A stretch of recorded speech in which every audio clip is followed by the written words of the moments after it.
अरे गदडीच्या मला पाहून बोलतोस काय? तुमचं नाव घेतलं का? पण तू मला पाहूनच असं बोललास रे.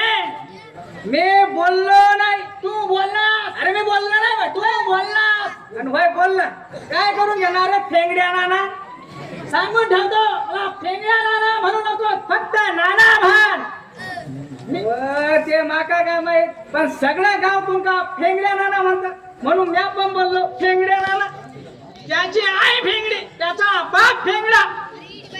अहो नाना, तुम्ही आई सर बायांसारखी फुगडी कशाला घालता? काय म्हणाला इथं कशाला आला? काहीतरी काळा वेरा दिसतंय. आकाशात गिधाडा गिटी घालायला लागली की समजायचं फडग्या पडला. मला मला मला गिधाड म्हणतोस काय? अहो तुमचं नाव घेतलं का? पण तू मलाच पाहून असं बोललास ना. काय म्हटलंय? काय म्हटले? आणि तर आग लावायला आले. पण नाना, या तुमका सांगून ठेवते, जर या घरात तुमची आग लावायची कारस्थानं असतील तर पहिल्यांदा मी तुमच्या धोत्रात आग लावणार. मग तुमचा पहिल्यांदा काय जळणार? अरे शीच्या टाटा टुट टुट टुट टुट फुटलं नारळ फुटलं. कारण खरा माझी म्हाताऱ्याची चेष्टा करतोस काय? डॅबीस हलकट. अहो नाना, म्या तुमची कुठं मस्करी करते?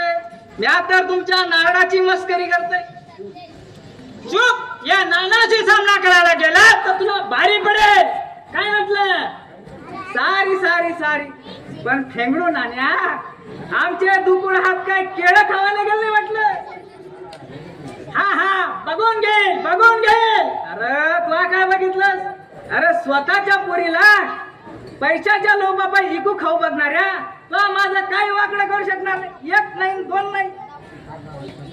हा हा असा जातो आणि सरळ तुझी ही वटवट त्या नागपालला सांगतो. नाही तुला भर चौकात नागडा केला तर नावाचा फेंगड्या नाना सांगणार नाही.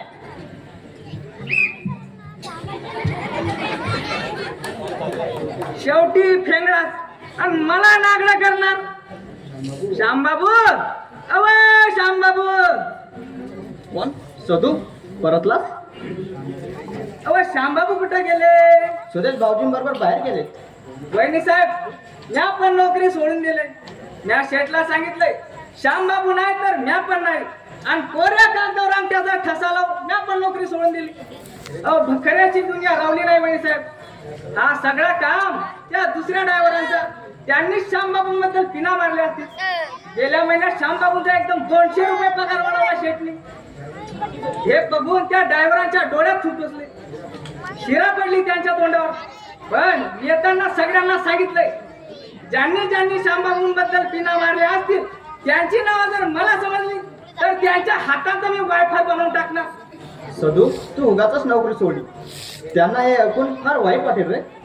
पण करून काय वहिनी साहेब, त्यांच्या इनामाका नोकरी जमायची नाही. पण एक सांगते वहिनी साहेब, तो शेठ आपल्या श्यामबाबूंना पुन्हा कामावरती बोलवे. असं झालं तर देव पावा. आणखी एक सांगून चालणार वहिनी साहेब. अव आजकाल या घरात कोळ भैरव नसताय, जरा सावध राहा. म्या जाते. श्यामबाबूंना सांगा की येऊन गेलाय.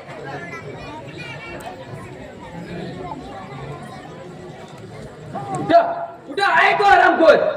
कोण आहे तू? शंभू, मला त्याचा खून करायचा आहे. त्याचा काळीत पाडून त्याच्या रक्ताने कुणाच्या? नागपालच्या बडव्याला उभा फाडून त्याला कोतडा मी चुकात घालणार आहे.